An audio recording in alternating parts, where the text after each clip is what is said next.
Hello नमस्कार, तुम्ही ऐकत आहात रेडिओ विश्वास 90.8 तुमचं जगणं तुमचा आवाज. मी आरजे दीपिका तुमचं स्मार्ट टॉक विथ दीपिकावर मनापासून स्वागत करते आहे. नाशिककर, सर्वत्र कोरोनामुळे लॉकडाऊन आहे आणि सगळ्यात महत्वाची गोष्ट म्हणजे क्लासेस स्कूल्स हे बंद आहेत. त्यामुळे लहान मुलं जी आहेत ती घरीच आहेत. छोटे शैतान ही घरात त्रास देत आहेत. तर मग त्यांना घरामध्ये बसवायचं कसं? हे छोटे मुलं आहेत ज्यांना सतत बाहेर खेळायचं असतं, मित्रांना भेटायचं असतं, जे आपल्या स्कूलला मिस करता आहेत, क्लासेसला मिस करता आहेत आणि बरोबरच आहे त्यांना खेळता येत नाहीये, त्यांना त्यांच्या मित्रांना भेटता येत नाहीये, म्हणून त्यांचा थोडं चिडचिड तर होणारच. पालकांना खूप मोठा प्रश्न असा आहे की यांना कसं सांभाळायचं. तर मग काळजी करण्याची गरज नाहीये. मी तुमच्यासाठी एक सोल्युशन घेऊन आलेली आहे. आज आपल्या स्टुडिओमध्ये आलेल्या आहेत Neeta Arora, the parenting expert. ह्या आपल्याला सांगतील की ह्या मुलांसोबत तुम्ही कसं वागलं पाहिजे, त्यांचे टाइम शेड्यूल तुम्ही कसं आखलं पाहिजे, तुम्ही कुठले गेम्स त्यांच्यासोबत खेळले पाहिजे, कुठल्या ऍक्टिव्हिटी मध्ये त्यांना बिझी ठेवलं पाहिजे. सो मैम नमस्कार, तुमचं स्वागत आहे रेडिओ विश्वासवर.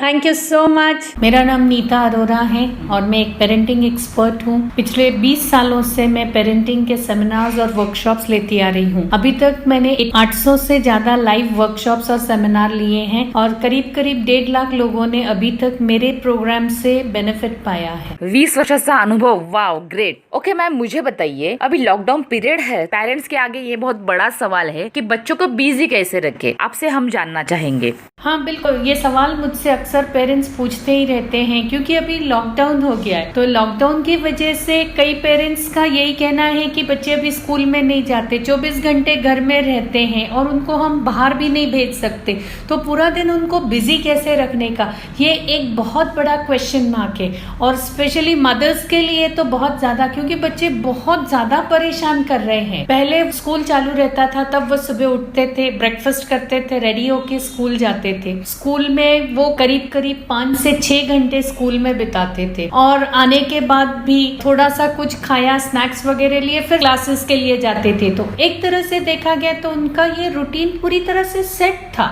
और अब वो पूरी तरह से हिल चुका है. तो इसके लिए कई सारी एक्टिविटीज प्लान की है जो मैं आप लोगों के साथ शेअर करूंगी. तसे तर आपण गेम्स त्यांना शिकवतोच, पण आज मॅमचं ऐकूया की मॅम कडे काहीतरी डिफरंट गेम्स आहेत. सो मॅम तुम्ही सांगा. हाँ, मतलब लॉकडाउन की वजह से मैंने डिजाइन किए हैं कुछ एक्टिविटीज जिसको कि हम 4 हिस्सों में बांटते हैं. वो है कि physical engagement, academic engagement, entertainment engagement and informative engagement. तो ये पूरी तरह से 4 हिस्सों में जब आप बांटते हो तो पूरा बच्चे का दिनचर्या डिसाइड हो जाता है. हालांकि कोई टाइम टेबल नहीं है, बट फिर भी मैं कहूंगी कि आप अगर एक पेन और पेपर लेके बैठते हो और उस पे ये पूरी तरह से डिजाइन करते हो, प्लान करते हो बच्चे की पूरी एक्टिविटीज को, पूरे दिन की एक्टिविटीज के लिए, तो वो काफी अच्छा होगा. चला तर मग आई होप सब रेडी हो गए हैं. सो आप बताइए वो एक्टिविटीज, वो शेड्यूल क्या होना चाहिए. तो सबसे पहले आता है फिजिकल एंगेजमेंट. मैं चाहूंगी कि पेरेंट्स बच्चों के साथ बैठ के आप डिसाइड करिए कि बच्चे का पूरे दिन का रूटीन कैसे रहेगा. ना कि आप प्लान करो और बच्चे के हाथ में वो पेपर दे दो को आपको इस तरह से सब कुछ करना है करके. आप उसे बिठाइए, उसकी भी राय लीजिए कि वो क्या करना ज्यादा पसंद करेगा, जिससे कि दोनों का इन्वॉल्वमेंट रहेगा. जिसमें पेरेंट्स और बच्चे का इन्वॉल्वमेंट अगर रहेगा तो बच्चा बहुत खुशी से करेगा और उसे मजा भी बहुत आएगा. तो इसके लिए उसे भी इन्वॉल्व करिए. तो सबसे पहले आता है फिजिकल एंगेजमेंट. जैसे कि लॉकडाउन शुरू है,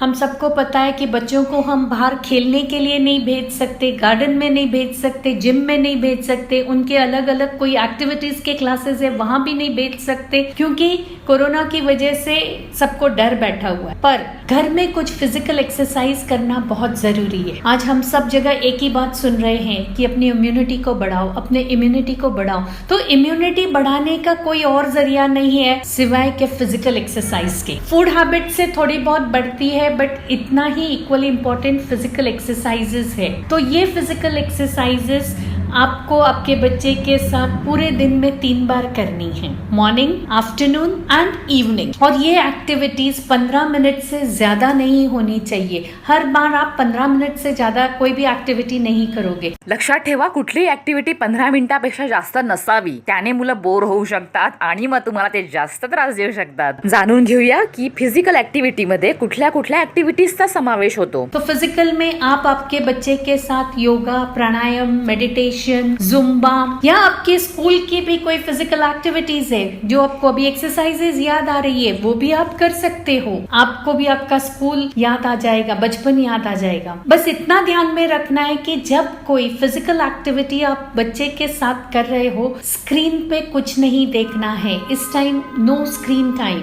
अगर आपको जुम्बा भी करना या कोई डांस भी अगर करना है, वो उसे भी हम फिजिकल एक्टिविटी में ही गिनते हैं, तो वो डांस भी आप बच्चे के साथ करिए, वो एक फिजिकल एक्टिविटी है। रूटीन में बच्चे जो खेलते हैं, दौड़ना, कूदना, जंप करना, ये बहुत जरूरी है, तो ही उसे फिजिकल एक्टिविटी में गिना जाएगा। अगर आप कहोगे कि क्ले का कुछ काम कर रहा है या ड्राइंग का काम कर रहा है, क्राफ्ट का काम कर रहा है, वो फिजिकल एक्टिविटी में नहीं गिना जाएगा। ओके, तो लक्षात घ्या, फिजिकल एंगेजमेंट मध्ये या एक्टिविटीजचा समावेश होत नहीं। मुझे बताइए कि बच्चों की 100% इन्वॉल्वमेंट होने के लिए क्या करना चाहिए। अगर आपको चाहिए कि आपका बच्चा 100% इसमें पार्टिसिपेट करे, तो आपका पार्टिसिपेशन बहुत ज्यादा जरूरी है। एज पेरेंट्स जब भी हम इन्वॉल्व होते हैं बच्चे के साथ, तो बच्चा ज्यादा एंजॉय करता है, ना कि उसको हम एक शीट पे लिख के दे देंगे कि ये सारे एंगेजमेंट्स हैं और आपको इस तरह से फॉलो करने हैं, तो वो शायद फॉलो ना करेगा। पेरेंट्स, इस समय मैं आपसे यही कहूंगी, अगर आप चाहते हो कि आपके बच्चे का दिनचर्या वाकई में बहुत फ्रूटफुल रहे, तो आपको ये सब पूरा टाइम टेबल उसका पेपर पे लिखना जरूरी है। आप ही देखिए, बच्चा जब स्कूल जाता है तो टाइम टेबल के हिसाब से ही किताबें लेके जाता है, तभी उसका सही मायने में पढ़ाई ढंग से होती है। सारी किताबें लेके जाना मुमकिन नहीं है, या इम्पोर्टेंट किताबें छोड़ के जाना भी पॉसिबल नहीं है, तो इसके लिए टाइम टेबल जरूरी है। बस उसे ही ध्यान में रखते हुए ये चारों एंगेजमेंट्स के लिए भी मैं कहती हूँ आप लिख लीजिए, टाइम टेबल बना लीजिए, ताकि बच्चे को भी पता चले कि उसको नेक्स्ट करना क्या है। तो फिजिकल एंगेजमेंट में आप अलग अलग गेम्स उनके साथ खेल सकते हो, जैसे बॉल के साथ कैच खेलना है। अब रूटीन में तो आप आमने सामने कैच खेलते होगे, इसमें कुछ वेरिएशन लेके आइए। सीधे हाथ से बॉल फेंकिए, उल्टे हाथ से पकड़ने की कोशिश करिए, उल्टे हाथ से फेंकिए, सीधे हाथ से पकड़ने की कोशिश करिए। या तो एक बहुत अच्छी गेम है जिसमें कि हर घर में दुपट्टा तो होता ही है, आप आपके कमर में एक दुपट्टे को लपेट लीजिए और हमारे जो नहाने का मग्गा रहता है उसे आप उस ओढ़नी में लगा दीजिए, और बॉल को, बच्चे को कहना है कि आप बॉल को नीचे जमीन पे थ्रो करना है, उछालना है उसको, और हम उसे पकड़ने की, उस मग्गे में पकड़ने की कोशिश करेंगे। तो पहले हम शुरू करेंगे, तो जब हम ये कोशिश करेंगे तब हम अलग अलग तरीके के पोजेस लेंगे जिसमें कि वो बॉल उस मग्गे में डायरेक्ट आए, तो वो देख के हमारा बच्चा बहुत खुश होगा, और जब उसकी टर्न आएगी तब वो भी कुछ ऐसा ही करेगा। इस तरह से वो पूरा टाइम खुश रहेगा, और आपका भी एक टाइम, जो क्वालिटी टाइम आपको बच्चे के साथ स्पेंड करना है, वो भी एक बहुत अच्छे तरीके से आप स्पेंड कर पाओगे। सेकेंड एक्टिविटी मैं कहूंगी कि घरों में सबके पास कभी ना कभी कोई कोल्ड ड्रिंक की बोतल आई है, तो प्लास्टिक के बोतल को आप हाफ कट कर दीजिए और उसमें आप बॉल पकड़ने की कोशिश करिए। अगेन द सेम वे, उसको जमीन पे थ्रो करना है और उसको पकड़ने की कोशिश करनी है। तो इस तरह से आप वेरिएशन लेके आएंगे। जब आप वेरिएशन लेके आएंगे तो आपके बच्चे को भी समझ में आएगा किस तरह से अलग अलग वेरिएशन लेके आने, और वो भी कुछ नया इनोवेटिव गेम डिसाइड करेगा और आपसे कहेगा कि चलो हम लोग ये करते हैं। इसके अलावा मैं आप लोगों से कहूंगी कि ब्रेन जिम करके आप YouTube पे सर्च कर सकते हैं। इसमें काफी सारी अच्छी एक्सरसाइज दी गई है जिसमें कि हम right and left hand and right and left leg दोनों का इस्तेमाल करते हैं। ये एक्सरसाइज करने से हमारी मेमोरी अच्छी होती है, प्लस हमारे राइट एंड लेफ्ट ब्रेन को स्टिमुलेशन मिलता है, स्पेशली हमारे राइट साइड ब्रेन को, जिसमें कि बहुत सारी क्रिएटिविटी है। Over a period of time हमने लेफ्ट हैंड को यूज करना बंद कर दिया है, तो हमारी क्रिएटिविटी कम होती जा रही है। इसके लिए जब आप इस तरह से ये वीडियो देखोगे, इसमें एक्सरसाइजेस बहुत अच्छी है जिसमें बड़े भी कर सकते और बच्चे भी कर सकते, दोनों का इन्वॉल्वमेंट इक्वली रहता है और एंजॉय करते हैं।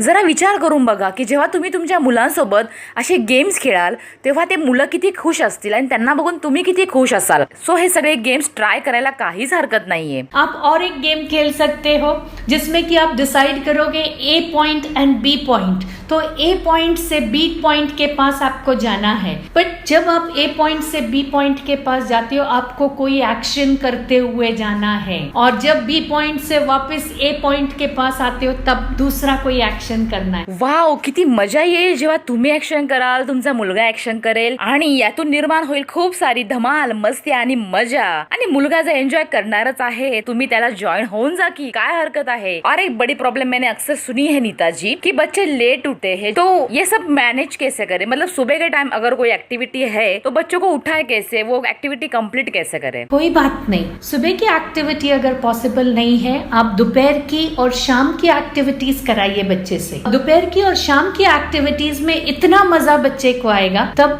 2-4 दिनों के बाद आप बच्चे को पूछोगे बेटा सुबह भी अगर हम इस तरह के कुछ गेम्स खेले तो आपको क्या लगता है. आपका बच्चा क्या बोलेगा? नहीं, वो तो डेफिनेटली हाँ ही बोलेगा. और इस तरह से वो सुबह जल्दी उठने लग जाएगा और ये फिजिकल एंगेजमेंट और बढ़ती जाएगी. अगर आपका घर बड़ा है, आप बाहर आंगन में जगह है तो आप वहां जाके बैडमिंटन खेल सकते हो, या आप बिल्डिंग में रहते हो तो टेरेस पे जाके बैडमिंटन खेल सकते हो, बास्केटबॉल खेल सकते हो. आप देखिए कि किस तरह से आप आपके बच्चे के साथ बिजी होंगे. खरंय की बऱ्याच पालकांना प्रश्न होता की मुलांसोबत खेळणार कसं, बिझनेस आहे, बऱ्याचशा गोष्टी आहे, काम आहे, यात आम्ही व्यस्त आहोत, टाइमच मिळत नाही आहे मुलांसोबत वेळ घालवण्यासाठी. सो आता वेळ आहे, तुम्ही हे सगळं करू शकता, मुलांसोबत खेळू शकता, टाइम स्पेंड करू शकता.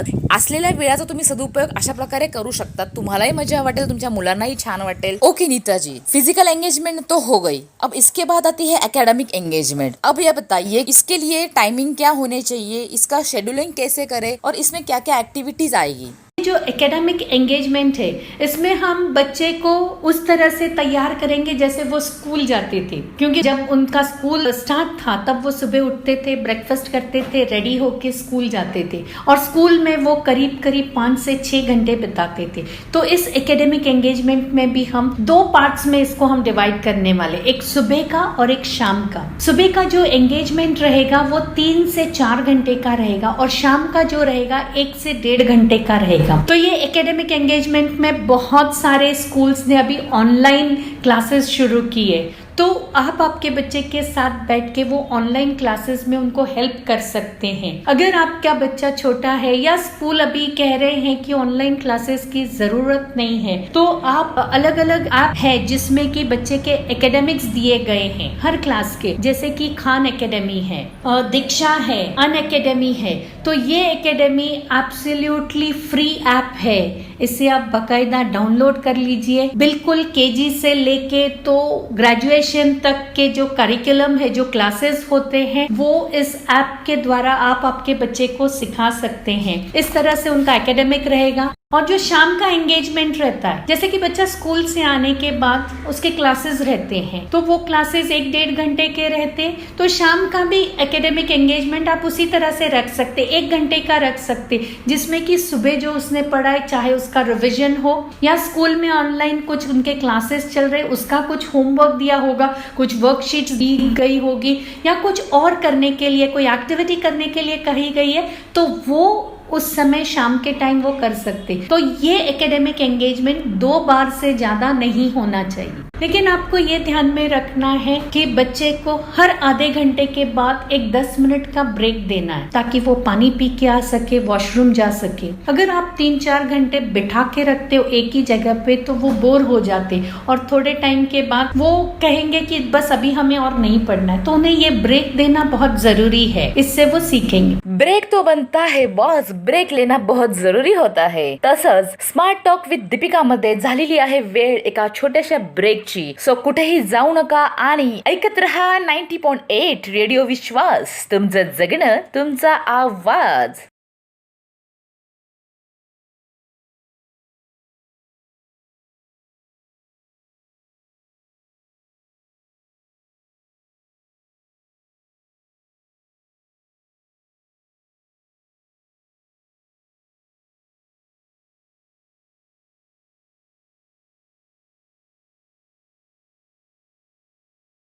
हॅलो नमस्कार. ब्रेक नंतर पुन्हा एकदा स्मार्ट टॉक विथ दीपिका मध्ये मी आरजे दीपिका तुमचं स्वागत करते आहे. तुम्ही ऐकत आहात रेडिओ विश्वास 90.8 तुमचं जगणं तुमचा आवाज. आपल्या समोर आहेत Neeta Arora, the parenting expert. Thank you so much. अच्छा, अब फिजिकल एंगेजमेंट हो गई, एकेडमिक एंगेजमेंट भी हो गई. What next? इसके बाद क्या आता है? अभी आता है एंटरटेनमेंट एंगेजमेंट. एंटरटेनमेंट तो इनकी दिन भर चलती है, क्योंकि बच्चे अगर कुछ नहीं कर रहे हैं तो वो सिर्फ एंटरटेनमेंट ही करते हैं. एंटरटेनमेंट एंगेजमेंट मतलब स्क्रीन टाइम, ज्यादातर स्क्रीन टाइम रहता है, तो स्क्रीन के सामने वो बैठने ही वाले हैं और उन्हें हम मना भी नहीं कर सकते कि वो करे क्या. अगर वो स्क्रीन के सामने नहीं बैठे, टीवी नहीं देखे, मोबाइल में नहीं कुछ खेले तो करे क्या. तो इसके लिए हमें ये डिसाइड करना है कि इसके लिए भी एक टाइम फिक्स रखना है. मैक्सिमम 2 घंटे सफिशिएंट है और अभी लॉकडाउन की वजह से आप उसको 3 घंटे कर सकते, बट इससे ज्यादा नहीं. जब वो एंटरटेनमेंट का बात होती है तो आपको ये ध्यान रखना है कि आपके बच्चे को आप 3D गेम्स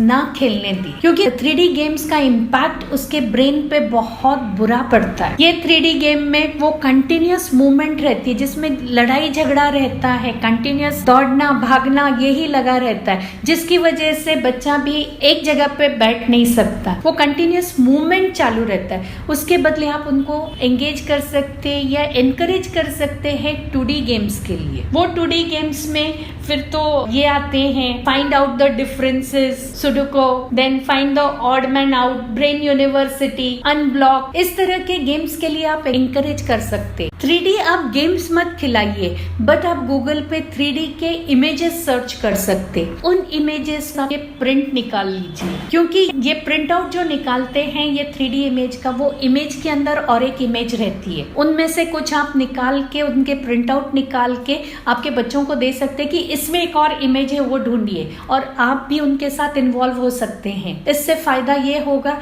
एक तो बच्चे का कंसंट्रेशन बढ़ता है, प्लस इंक्विजिटिवनेस बहुत ज्यादा बढ़ता है, उसकी क्यूरियोसिटी बहुत बढ़ती है, और ये बहुत मजा आता है कि हर किसी को कुछ अलग अलग दिखता है. नहीं भी दिखा तो बच्चा जोर से चिल्लाता है, हाँ दिख गया दिख गया दिख गया, और जब देखने जाते हैं तो उसको ऐसा कुछ दिखता नहीं है, बस वो दिखाने के लिए कि हाँ मुझे दिख गया. इसके लिए बहुत जरूरी है इस तरह के इमेजेस. सेकेंडली, हमारे घरों में अभी हम देखते हैं कि टीवी का जो साइज है काफी बड़ा हो गया है. भले रूम का साइज कितना भी हो, बट टीवी के स्क्रीन का साइज बहुत बड़ा हो गया. सर्वे ये कहता है कि अगर हमें बच्चों के साथ, हमें या बच्चों को, किसी को भी टीवी देखना है तो कम से कम 5 गुना दूर बैठ के देखना है. अगर हमारा टीवी 50 इंच का है या 52 इंचेस का है तो हमें 150 इंच दूर बैठ के टीवी देखना है. शायद हमारी डिस्टेंस उतना नहीं है तो क्या करने का, कोई बात नहीं. अगर ये डिस्टेंस नहीं है तो कम से कम आपको ये ध्यान में रखना है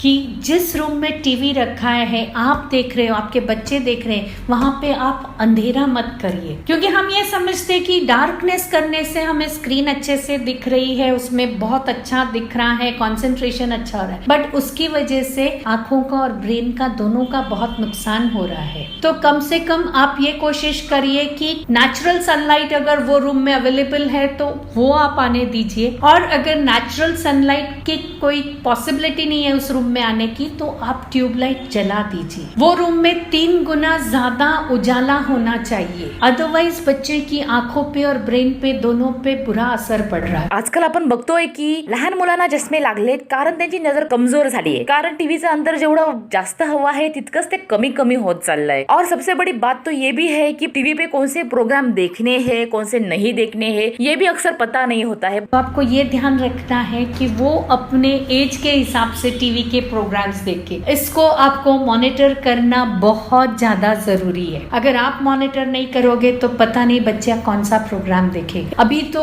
YouTube फॉर किड्स भी अवेलेबल है. अगर आप मोबाइल दे रहे हैं आपके बच्चे को तो वहाँ पे भी स्क्रीन सेवर है, जिससे कि आंखों को कम से कम नुकसान हो. एंटरटेनमेंट एंगेजमेंट हो गई, जैसे कि आपने बताया कि इसके बाद आती है इंफॉर्मेटिव एंगेजमेंट. इसके बारे में बताइए. अभी इंफॉर्मेटिव एंगेजमेंट में बहुत सारी चीजें हैं. आपके भी ध्यान में होगा कि आपको बच्चे को बहुत कुछ सिखाना था, बट बच्चा इतना बिजी था स्कूल में फिर क्लासेस में कि उसके बीच में उसको समय ही नहीं मिलता था कि वो नया कुछ सीखे. अब वो समय आ गया है कि आप नया कुछ सीख सकते. और यकीन मानिए बच्चे को हमेशा नया सीखने में हमेशा इंटरेस्ट रहता है, वो हमेशा उत्सुक रहता है नई चीजें सीखने के लिए। तो जैसे कि आप चाहे तो नई लैंग्वेज सिखा सकते बच्चे को। डिओलिंगो करके ऐप है जिसमें कि अलग अलग लैंग्वेजेस है, भाषाएं हैं जो आप आपके बच्चे को सिखा सकते। ये ऐप को आप डाउनलोड कर लीजिए और बच्चे को बोलिए इसमें से आप सिलेक्ट करिए आपको कौन सी लैंग्वेजेस सीखनी। 1 या 2 लैंग्वेज के लिए आप उसको एनकरेज करिए। फिर उसके बाद स्क्रिप्ट करके एक आता है,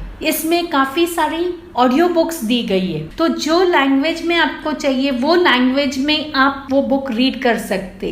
then it is TED talk. TED talk हम सबको पता है कि बहुत मोटिवेशनल स्पीकर्स रहते हैं और जो भी वो वहां पे स्टेज पे से बोलते हैं उसका इम्पैक्ट हर किसी की लाइफ में बहुत अच्छा पड़ता है। तो आजकल बच्चे भी जा रहे हैं टेड टॉक के लिए। आप बार बार आपके बच्चों को वो टेड टॉक के सीरियल्स दिखा सकते हैं या वो टॉक दिखा सकते हैं जिससे कि आपका बच्चा इंस्पायर हो जाएगा और इंस्पायर होने के बाद शायद एक दिन वो खुद खड़ा हो जाएगा, चलो आज मैं इस टॉपिक पे बोलता हूँ। और जिस दिन आपका बच्चा कोई टॉपिक को लेके बोलना शुरू करेगा तो आप उसे वो मौका दीजिए, अच्छे से रिकॉर्ड करिए और उसे बताइए और घर के बाकी फैमिली मेंबर्स को भी बताइए कि देखिए आज इसने इतना अच्छा इस सब्जेक्ट पे बोला है, ताकि उसको वो मोटिवेशन मिले। इसके अलावा एपियट है, नासा ऐप है, स्टार गेजिंग का ऐप है जिसमें कि नई नई चीजें बच्चा सीखता है। जर मुलं घरातली कामं करतील, घरामध्ये जे पण काही छोटे मोठे कामं असतात ते जर लहान मुलांकडून करून घेतले, त्यांना ते शिकवले, तर ही पण एक चांगली ऍक्टिव्हिटी असू शकते। मुलं घरातल्या कामातही हुशार होणं तेवढंच गरजेचं आहे असं मला वाटतं। यावर तुमचं काय म्हणणं आहे? मैं तो कहूंगी घर में जितने भी बच्चे हैं, कोई भी उम्र के होने दीजिए, उन्हें घर के सारे काम सिखाइए, चाहे वो लड़का हो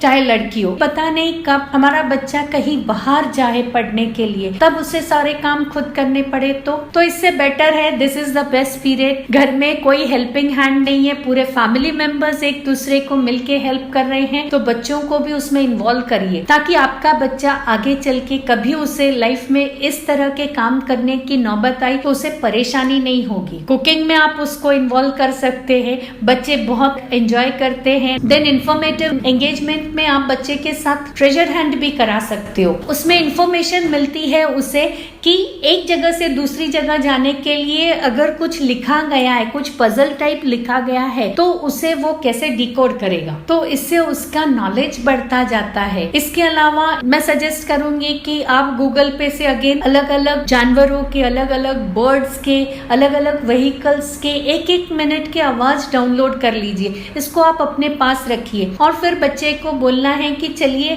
पहचानिए ये किसकी आवाज है। शुरू में आप कुछ सिंपल आवाजें दीजिए, जैसे बकरी की हो गई, गाय की हो गई। 1 ही मिनट के लिए आपको उनको सुनाना है और वो गेस करेंगे और धीरे धीरे करके आप इसको डिफिकल्ट करते जाइए, जिससे कि बच्चा सोचने पे मजबूर हो जाएगा। तो उसका जो हियरिंग का जो सेंस है वो काफी स्ट्रांग हो जाता है, उसकी मेमोरी काफी स्ट्रांग होती। जाने अनजाने में हम ये उसके रूटीन लाइफ में या उसके स्कूल के लिए ही इसके लिए हम हेल्प कर रहे हैं। तो इस तरह से ये इन्फॉर्मेटिव एंगेजमेंट आप कर सकते हैं। चला, आता हे तर समजलं की मुलांनी काय केलं पाहिजे, पण अजूनही काही गोष्टी अशा आहेत ज्या मुलांनी नाही केल्या पाहिजे, तर त्या कुठल्या आहेत? ऐसी कौन सी बातें हैं जिसके लिए बच्चों को आगाह करना चाहिए? हाँ, ये आजकल बहुत ज्यादा जरूरी है साइबर सिक्योरिटी के बारे में बच्चे को बताना, क्योंकि अभी बच्चे घर में ही हैं और कंटिन्यूअसली मोबाइल पे हैं, लैपटॉप लेके बैठे हैं, उन्हें पता नहीं क्या करना है, कैसे करना है। कोई फ्रेंड रिक्वेस्ट आती है वो इमीडिएटली एक्सेप्ट कर लेते हैं और वो फ्रेंड रिक्वेस्ट एक्सेप्ट करने के बाद उनके साथ काफी सारी पर्सनल चीजें, पर्सनल बातें शेयर करना शुरू कर देते। तो हमें बच्चे को ये बताना है कि पर्सनल इंफॉर्मेशन किसी के साथ भी नहीं शेयर करनी है और जो हमारे पासवर्ड्स है वो भी नहीं शेयर करने। और स्पेशली अगर कोई रिलीजियस, पॉलिटिकल या सोशल कुछ बातें चल रही है सोसाइटी में, कहीं पे न्यूज पे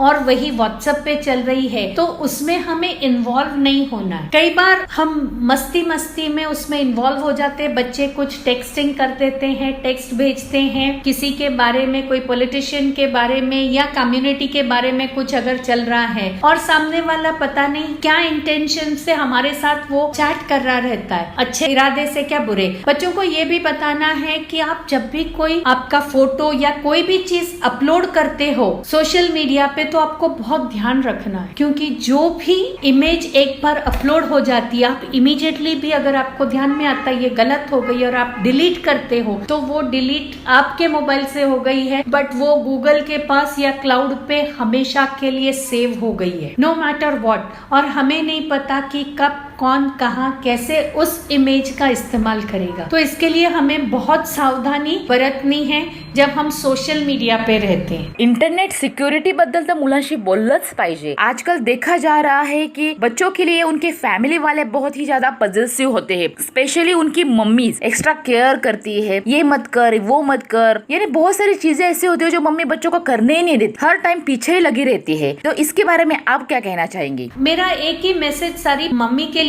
क्या आपका बच्चा या कोई भी बच्चा इस दुनिया में बिना गिरे चलना सीखा? नहीं, वो गिर के ही सीखते हैं। तो आप इतना ज्यादा ओवर पॉजिटिव मत होइए, उन्हें थोड़ा सा दुनिया में जाने दीजिए, सोसाइटी में जाने दीजिए, उन्हें अनुभव करने दीजिए। अगर आप ही सारे काम उनके लिए करोगे या आप उनको कभी गिरने ही नहीं दोगे तो वो स्ट्रॉन्ग कैसे होंगे? सक्सेस जब मिलता है तब उसमें क्या करना है ये किसी को बताने की जरूरत नहीं है, उसे हैंडल कैसे करना उसके लिए भी आपको सिखाना नहीं पड़ता, लेकिन फेलियर को कैसे हैंडल करना वो बहुत ज्यादा जरूरी है। तो इसके लिए आप उन्हें जाने दीजिए। जब आप कोई काम बच्चे को करने देते हो तो आप ये देखिए कि उसका सेल्फ कॉन्फिडेंस और सेल्फ एस्टीम कितना बढ़ता है। बच्चे को ग्रो होने दीजिए, उन्हें बड़ा होने दीजिए, उन्हें कुछ काम अपने आप करने दीजिए। और एक छोटी सी चोट अगर आपके सामने लगती है तो आप वहां पे हो उसे संभालने के लिए। आप सोचिए कि आप सामने नहीं हो और तब कोई चोट लगती है, तब क्या होगा? तो let them enjoy their childhood, मैं यही कहूंगी। जाने दीजिए दुनिया में, कुछ चीजें अपने आप हैंडल करने दीजिए। हर चीज का, हर बात का डिसीजन आप मत लीजिए, एडवाइस मत दीजिए। आप जितनी ज्यादा एडवाइस देते जाओगे बच्चे को, बच्चा आपसे उतना दूर जाता जाएगा। अगर आपको चाहिए कि आपका बच्चा आपके साथ आके सब कुछ शेयर करे, आपके पास रहे, आपका और उसका बॉन्डिंग स्ट्रॉन्ग रहे, तो उसे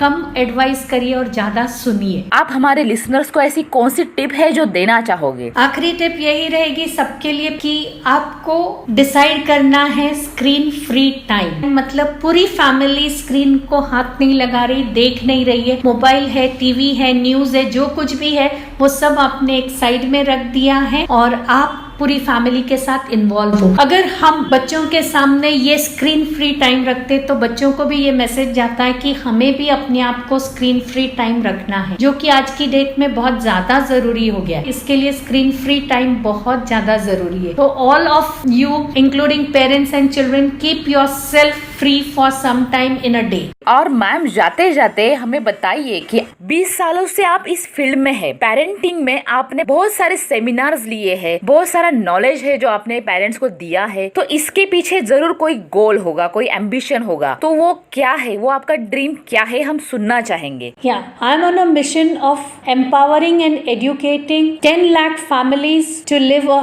happy, joyful and fulfilled life. इतनी सारे क्वेश्चंस थे जिनके आपने इतने अच्छे आंसर्स दिए। अगर लिसनर्स को कोई और भी प्रॉब्लम हो, कुछ पूछना चाहते हो, तो वो आपको कांटेक्ट कैसे करें? अगर आपको और इस तरह के कुछ इन्फॉर्मेशन या टिप्स चाहिए पेरेंटिंग रिलेटेड, तो आप मेरे वेबसाइट पे भी जा सकते हैं। मेरा वेबसाइट है www.neetaarora.co.in और हमारा जो इंटरनेशनल प्लेटफॉर्म है कोरा, उसके ऊपर भी मैंने कई सवालों के जवाब दिए। आपके जैसे ही कुछ पेरेंट्स ने मुझसे ऐसे सवाल किए थे, उनके जवाब मैंने उस पे लिखे हैं। और YouTube पे भी मेरे बहुत सारे टिप्स हैं जिसको आप फॉलो कर सकते हैं और आप एक खुशहाल जिंदगी जी सकते हैं। Thank you so much Neeta ji, आपने हमारे सारे सवालों का बहुत प्यार से और बहुत ही अच्छे से जवाब दिया है। हमको ये जान के बहुत ही खुशी हो रही है कि अब बहुत सारे पेरेंट्स को ये पता चल गया होगा कि बच्चों के साथ कैसा व्यवहार करना चाहिए, उनको क्या सिखाना चाहिए। आपने आपका कीमती समय हमें दिया, इसके लिए बहुत बहुत धन्यवाद। Thank you so much. Okay, thank you so much. मुझे यहाँ पे रेडियो विश्वास ने बुलाया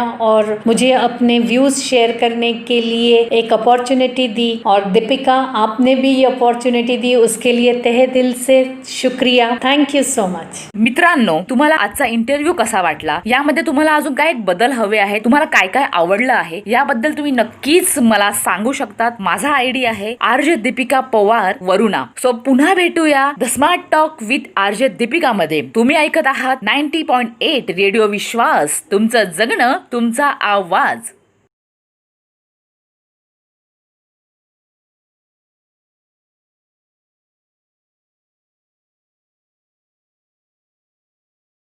हॅलो नमस्कार. ब्रेक नंतर पुन्हा एकदा स्मार्ट टॉक विथ दीपिका मध्ये मी आरजे दीपिका तुमचं स्वागत करते आहे. तुम्ही ऐकत आहात रेडिओ विश्वास 90.8 तुमचं जगणं तुमचा आवाज. आपल्या समोर आहेत Neeta Arora, the parenting expert. Thank you so much. अच्छा, अब फिजिकल एंगेजमेंट हो गई, एकेडमिक एंगेजमेंट भी हो गई. What next? इसके बाद क्या आता है? अभी आता है एंटरटेनमेंट एंगेजमेंट. एंटरटेनमेंट तो इनकी दिन भर चलती है, क्योंकि बच्चे अगर कुछ नहीं कर रहे हैं तो वो सिर्फ एंटरटेनमेंट ही करते हैं. एंटरटेनमेंट एंगेजमेंट मतलब स्क्रीन टाइम, ज्यादातर स्क्रीन टाइम रहता है, तो स्क्रीन के सामने वो बैठने ही वाले हैं और उन्हें हम मना भी नहीं कर सकते कि वो करे क्या. अगर वो स्क्रीन के सामने नहीं बैठे, टीवी नहीं देखे, मोबाइल में नहीं कुछ खेले तो करे क्या. तो इसके लिए हमें ये डिसाइड करना है कि इसके लिए भी एक टाइम फिक्स रखना है. मैक्सिमम 2 घंटे सफिशिएंट है और अभी लॉकडाउन की वजह से आप उसको 3 घंटे कर सकते, बट इससे ज्यादा नहीं. जब वो एंटरटेनमेंट का बात होती है तो आपको ये ध्यान रखना है कि आपके बच्चे को आप 3D गेम्स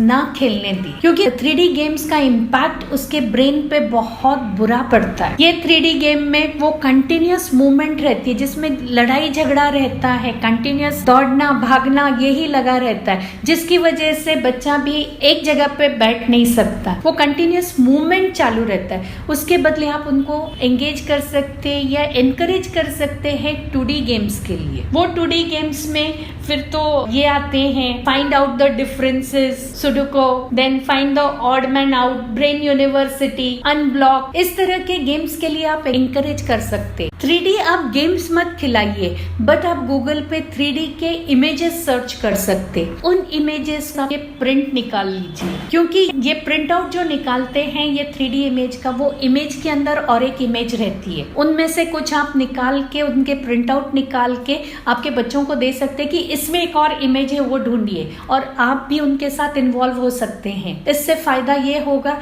एक तो बच्चे का कॉन्सेंट्रेशन बढ़ता है, प्लस इनक्विजिटिवनेस बहुत ज्यादा बढ़ता है, उसकी क्यूरियोसिटी बहुत बढ़ती है, और ये बहुत मजा आता है कि हर किसी को कुछ अलग अलग दिखता है. नहीं भी दिखा तो बच्चा जोर से चिल्लाता है, हाँ दिख गया दिख गया दिख गया, और जब देखने जाते हैं तो उसको ऐसा कुछ दिखता नहीं है, बस वो दिखाने के लिए कि हाँ मुझे दिख गया. इसके लिए बहुत जरूरी है इस तरह के इमेजेस. सेकेंडली, हमारे घरों में अभी हम देखते हैं कि टीवी का जो साइज है काफी बड़ा हो गया है. भले रूम का साइज कितना भी हो, बट टीवी के स्क्रीन का साइज बहुत बड़ा हो गया. सर्वे ये कहता है कि अगर हमें बच्चों के साथ, हमें या बच्चों को, किसी को भी टीवी देखना है तो कम से कम 5 गुना दूर बैठ के देखना है. अगर हमारा टीवी 50 इंच का है या 52 इंचेस का है तो हमें 150 इंच दूर बैठ के टीवी देखना है. शायद हमारी डिस्टेंस उतना नहीं है तो क्या करने का, कोई बात नहीं. अगर ये डिस्टेंस नहीं है तो कम से कम आपको ये ध्यान में रखना है कि जिस रूम में टीवी रखा है, आप देख रहे हो, आपके बच्चे देख रहे हैं, वहां पे आप अंधेरा मत करिए. क्योंकि हम ये समझते कि डार्कनेस करने से हमें स्क्रीन अच्छे से दिख रही है, उसमें बहुत अच्छा दिख रहा है, कंसंट्रेशन अच्छा हो रहा है, बट उसकी वजह से आंखों का और ब्रेन का दोनों का बहुत नुकसान हो रहा है. तो कम से कम आप ये कोशिश करिए कि नेचुरल सनलाइट अगर वो रूम में अवेलेबल है तो वो आप आने दीजिए, और अगर नेचुरल सनलाइट की कोई पॉसिबिलिटी नहीं है उस रूम में आने की तो आप ट्यूबलाइट जला दीजिए. वो रूम में 3 गुना ज्यादा उजाला होना चाहिए, अदरवाइज बच्चे की आंखों पे और ब्रेन पे दोनों पे बुरा असर पड़ रहा है. आजकाल आपण बघतोय की लहान मुलांना चष्मे लागलेत, कारण त्यांची नजर कमजोर झाली आहे, कारण टीव्हीचं अंतर जेवढं जास्त हवा है तितकंच ते कमी कमी होत चाललंय. और सबसे बड़ी बात तो ये भी है कि टीवी पे कौन से प्रोग्राम देखने हैं, कौन से नहीं देखने हैं, ये भी अक्सर पता नहीं होता है. तो आपको ये ध्यान रखना है कि वो अपने एज के हिसाब से टीवी के प्रोग्राम्स देखे. इसको आपको मॉनिटर करना बहुत ज्यादा जरूरी है. अगर आप मॉनिटर नहीं करोगे तो पता नहीं बच्चा कौन सा प्रोग्राम देखेगा. अभी तो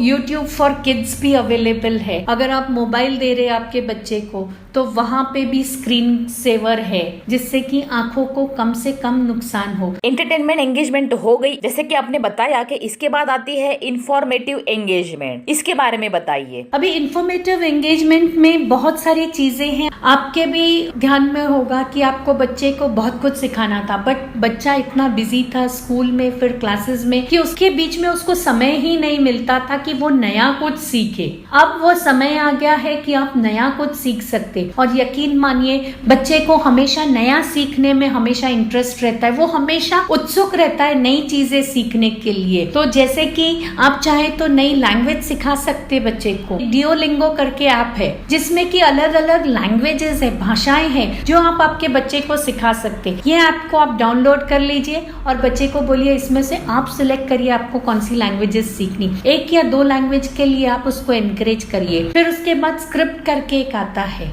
इसमें काफी सारी ऑडियो बुक्स दी गई है, तो जो लैंग्वेज में आपको चाहिए वो लैंग्वेज में आप वो बुक रीड कर सकते।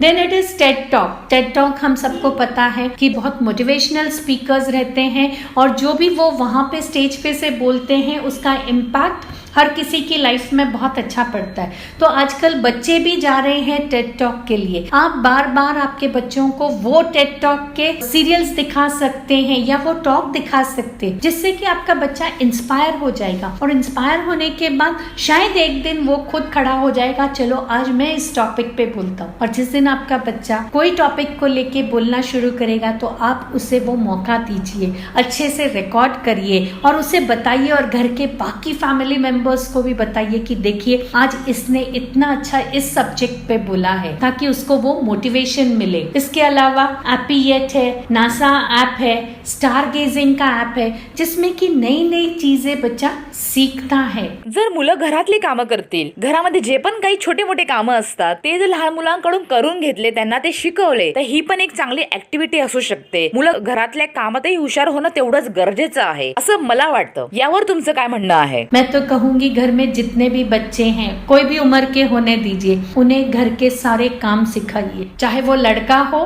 चाहे लड़की हो। पता नहीं कब हमारा बच्चा कहीं बाहर जाए पढ़ने के लिए, तब उसे सारे काम खुद करने पड़े तो इससे बेटर है, this is the best period. घर में कोई हेल्पिंग हैंड नहीं है, पूरे फैमिली मेंबर्स एक दूसरे को मिलके हेल्प कर रहे हैं, तो बच्चों को भी उसमें इन्वॉल्व करिए, ताकि आपका बच्चा आगे चल के कभी उसे लाइफ में इस तरह के काम करने की नौबत आई तो उसे परेशानी नहीं होगी। कुकिंग में आप उसको इन्वॉल्व कर सकते हैं, बच्चे बहुत एंजॉय करते हैं। देन इंफॉर्मेटिव एंगेजमेंट में आप बच्चे के साथ ट्रेजर हंट भी करा सकते हो, उसमें इंफॉर्मेशन मिलती है उसे कि एक जगह से दूसरी जगह जाने के लिए अगर कुछ लिखा गया है, कुछ पजल टाइप लिखा गया है, तो उसे वो कैसे डिकोड करेगा, तो इससे उसका नॉलेज बढ़ता जाता है। इसके अलावा मैं सजेस्ट करूंगी कि आप गूगल पे से अगेन अलग अलग जानवरों के, अलग अलग बर्ड्स के, अलग अलग व्हीकल्स के 1-1 मिनट के आवाज डाउनलोड कर लीजिए, इसको आप अपने पास रखिए और फिर बच्चे को बोलना है कि चलिए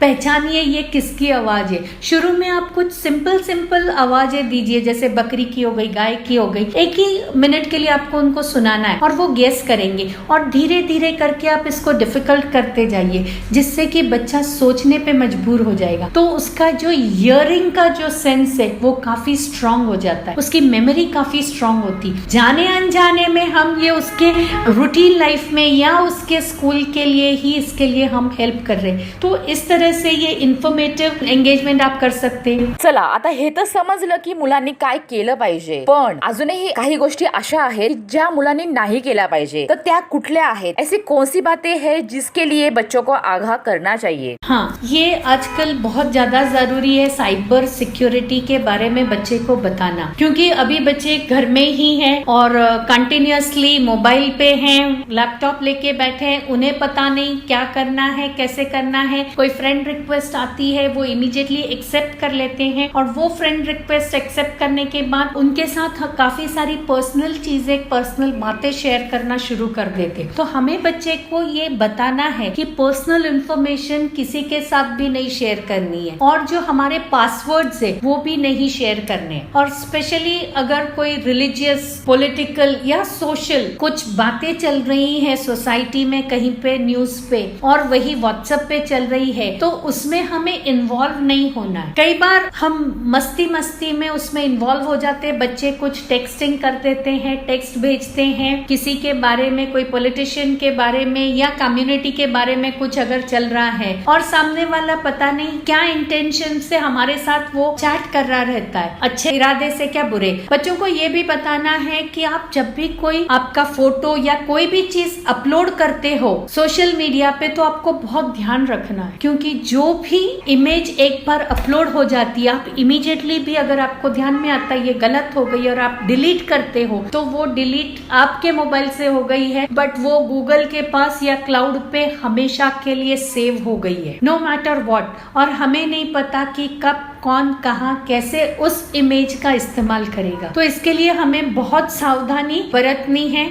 जब हम सोशल मीडिया पे रहते हैं। इंटरनेट सिक्युरिटी बद्दल तर मुलांशी बोललंच पाहिजे। आजकल देखा जा रहा है कि बच्चों के लिए उनके फैमिली वाले बहुत ही ज्यादा पजेसिव होते हैं, स्पेशली उनकी मम्मी एक्स्ट्रा केयर करती है, ये मत कर वो मत कर, यानी बहुत सारी चीजें ऐसी होती है जो मम्मी बच्चों को करने ही नहीं देती, हर टाइम पीछे ही लगी रहती है। तो इसके बारे में आप क्या कहना चाहेंगी? मेरा एक ही मैसेज सारी मम्मी के लिए, क्या आपका बच्चा या कोई भी बच्चा इस दुनिया में बिना गिरे चलना सीखा? नहीं, वो गिर के ही सीखते हैं। तो आप इतना ज्यादा ओवर पॉजिटिव मत होइए, उन्हें थोड़ा सा दुनिया में जाने दीजिए, सोसाइटी में जाने दीजिए, उन्हें अनुभव करने दीजिए। अगर आप ही सारे काम उनके लिए करोगे या आप उनको कभी गिरने ही नहीं दोगे, तो वो स्ट्रॉन्ग कैसे होंगे? सक्सेस जब मिलता है तब उसमें क्या करना है ये किसी को बताने की जरूरत नहीं है, उसे हैंडल कैसे करना उसके लिए भी आपको सिखाना नहीं पड़ता, लेकिन फेलियर को कैसे हैंडल करना वो बहुत ज्यादा जरूरी है। तो इसके लिए आप उन्हें जाने दीजिए। जब आप कोई काम बच्चे को करने देते हो, तो आप ये देखिए कि उसका सेल्फ कॉन्फिडेंस और सेल्फ एस्टीम कितना बढ़ता है। बच्चे को ग्रो होने दीजिए, उन्हें बड़ा होने दीजिए, उन्हें कुछ काम अपने आप करने दीजिए। और एक छोटी सी चोट अगर आपके सामने लगती है, तो आप वहां पे हो